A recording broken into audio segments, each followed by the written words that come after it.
Hey, this is Lomas Brown, the Pro. And Deb Schneider, I'm the Prof. And together, we're the Pro and the Prof.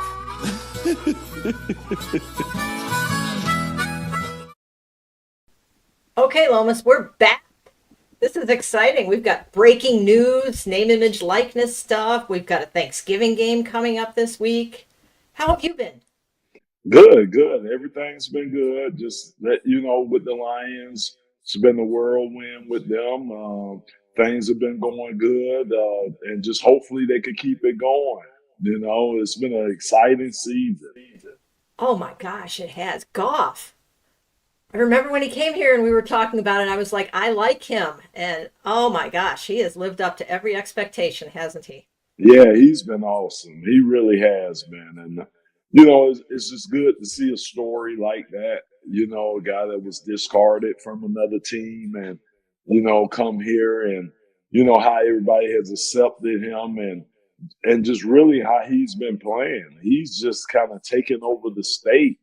Really, when you go anywhere and you hear Jared Goff's chants break out. So it's been good. It really has been.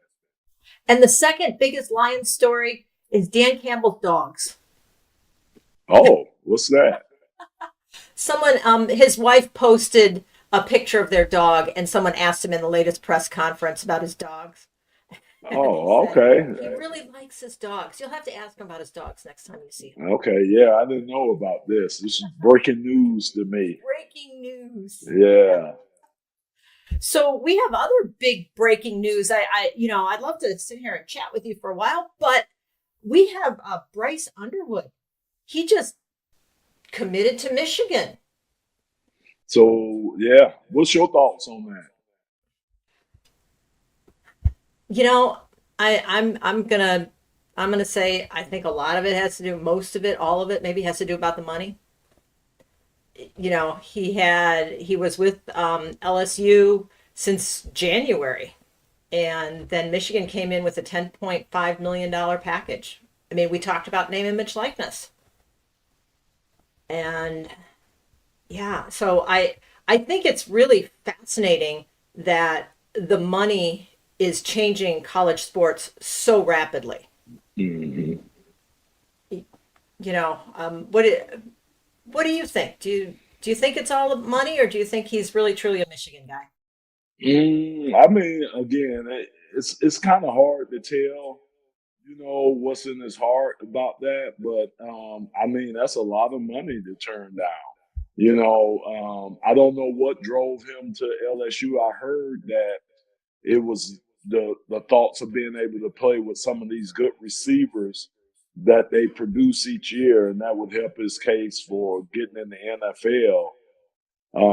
But I just thought it was strange that he was leaving the state of Michigan. That the teams here, Michigan State, the Michigans, weren't making a harder push to get him before he committed to LSU. But now that he's back in the fold here, I just think it's great for the programs here in the state of Michigan. They keep a hometown guy here. He seems to be a phenomenal player. And that's going to only help the University of Michigan, which is coming off a down year after the national championship. Yeah, I agree. It's great. It's great for the state of Michigan, even though I have to say I'm a Spartan fan. I'm a Spartan, but go green. But it's great for the state of Michigan. It's great for the Michigan program. The Michigan program had a really tough year with the Harbaugh allegations, with Harbaugh leaving, with coming off the national championship. It's been in disarray. So it's nice to see that we're going to get a recruit like Bryce. I'm excited for that. Yeah, no, it's. I think that's big. I think that's huge because I think the one thing he'll do, he'll draw other recruits to Michigan. Absolutely. Because of the type of player he is, guys will want to play with him. So yeah, it's definitely a positive thing, and I'm quite sure Sharon Moore is happy about getting this young man. And to be honest with you, it seems like the football programs are in a good space. We talked to Coach Jonathan Smith with MSU. We talked to him on Mondays, and he has that program moving in the right direction. He really does. They're young. Think about 61 different players that they brought in through the transfer portal. So that's a lot of guys that kind of have to get on the same page. But I think they're doing right. If you think about it, they're 2 victories away from being bowl eligible. They got Purdue and they got Rutgers coming up. So those are 2 winnable games. So hopefully he'll be able to get those guys bowl eligible. That would be great. I think that would be fabulous. I think one of the most interesting things from my perspective is the way name, image, likeness, and the transfer portal are truly transforming college sports. And we can see it right here in Michigan, right? If you're offered $10.5 million to go, why wouldn't you? When you combine that. Yeah. So you've got $10.5 million. What point do you stay in school for 4 years? Do you try to declare for the draft? Well, I don't know if that's guaranteed. I don't know if they have to stay in. I think it for, where you progress at. So let's say 2 years from now, he's ready for the draft or he's ready to go in. I think he should be able to take advantage of it because, again, you only got so much football in your body. So you only got so many years to take advantage of it. So, again, I don't know if that necessarily say you have to commit for 4 years. It would be nice, but, again, the lure of going to the NFL and making millions and millions of dollars, that I think that's powerful. It really is. It is very powerful. With the name, image, likeness coming out, and I don't know that anything's guaranteed at this point, but we saw that with Las Vegas, right? We saw that with the QB at Las Vegas. Hopefully, Bryce has got a more solid contract, shall we say? Yeah.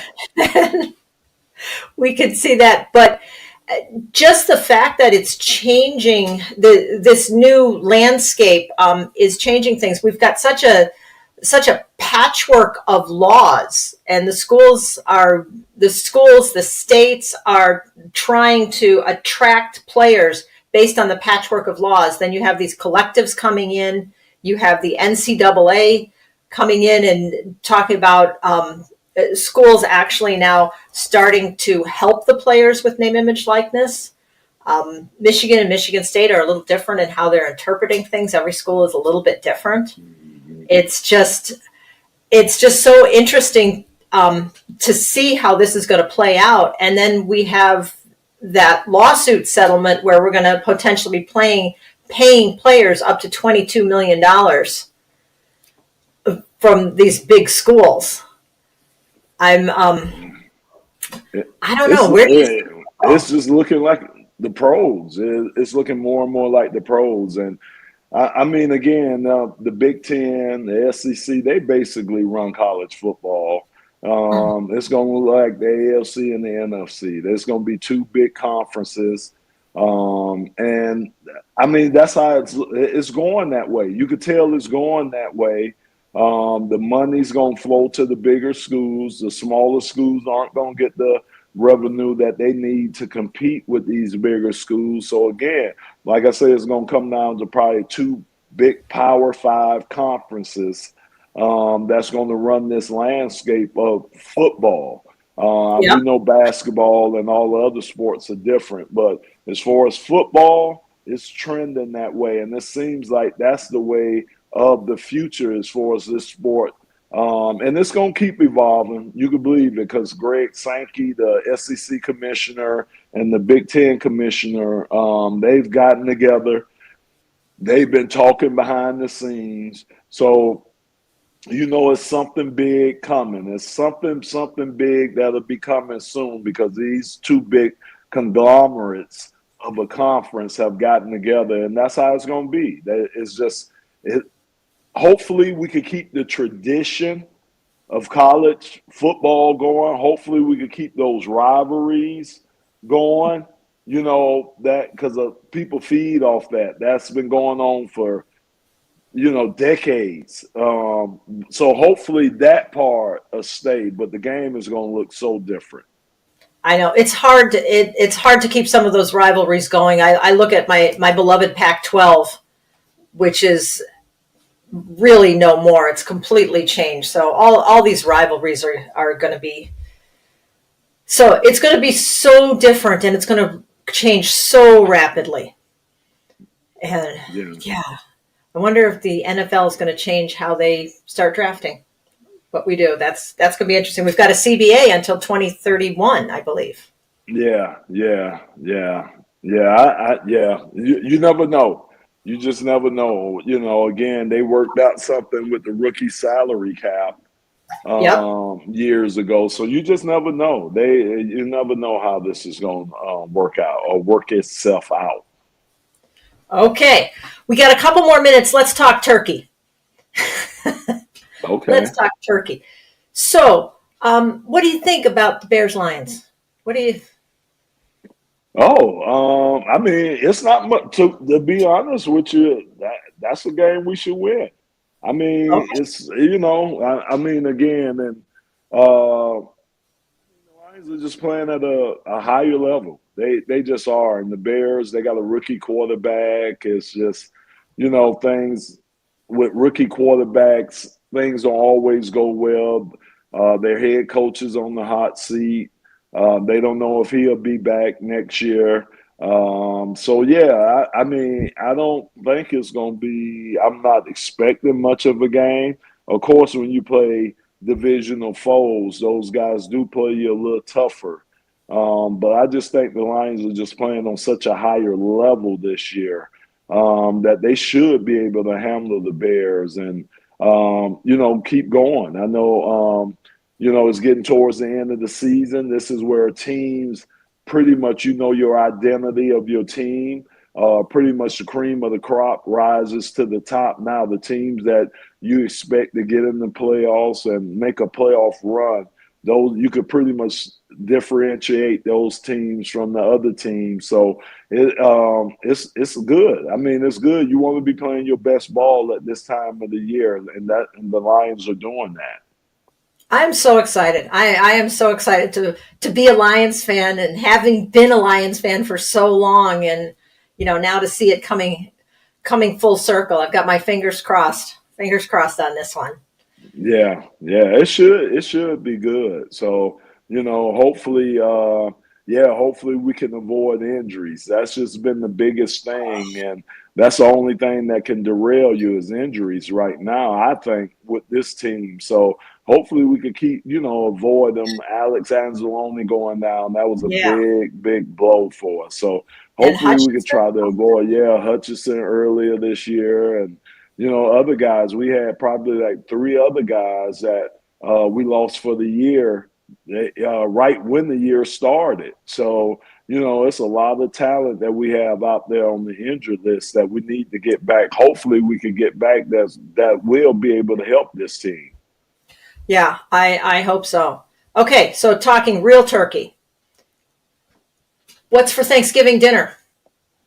Um, I don't know because I'm at the stadium most You're of at the the day. stadium. So yeah, so I think we're gonna maybe go non-traditional. I don't know if we're gonna do the turkey because again, it's just us. It's not it's not the big families no more. And I wonder how it is around the country now. But do the big families get together now, or is it just mostly intermediate family now? I wonder how that dynamic has changed over the years because, I mean, Thanksgiving used to be the biggest day, more so than even Christmas, where everybody gets together and everybody gets together around the table to celebrate the holidays with food. But again, I don't know if it's like that now. It just seems like things are different now. And like I say, for us, it's just going to be the immediate family there. And it's not going to be, the big spread that it normally or used to be all the time. What about Oh, you? Oh yeah. Well, we have Thanksgiving. We're gonna do Thanksgiving the traditional family coming in from all over, and then we always do second Thanksgiving. Second Oh, Thanksgiving on Saturday. That's our big tradition for the sides of the family that didn't get to come, and so we see the other side, or we see other people or friends, y'all and cook a whole nother meal, or a is it just whole other leftovers? meal. Oh, wow, Yeah, wow, because okay, half the time I'm at my parents' house or someplace else for Thanksgiving, and then I need my own turkey leftovers. okay, wow, okay, yeah, that's Yeah, so that's different. way too much information about me and my family. Yeah, But yeah. No, that's just different. That's what that is. Yeah. Wow. Okay. Yeah. so I think we've got to wrap this one up. Um, but thank you, Lomas. It's been great seeing you again and just chatting with Yeah. you. And Yeah, let no, I'm quite sure we'll have some more interesting things coming down the pipeline. oh yeah, Like you say, with everything that's going on in the sports world and how it's just changing all the time, I'm quite sure when we get back together, it'll be something else that we need to talk about. Probably the college playoff system, because this is the first year for it expanding to 12 yeah, teams.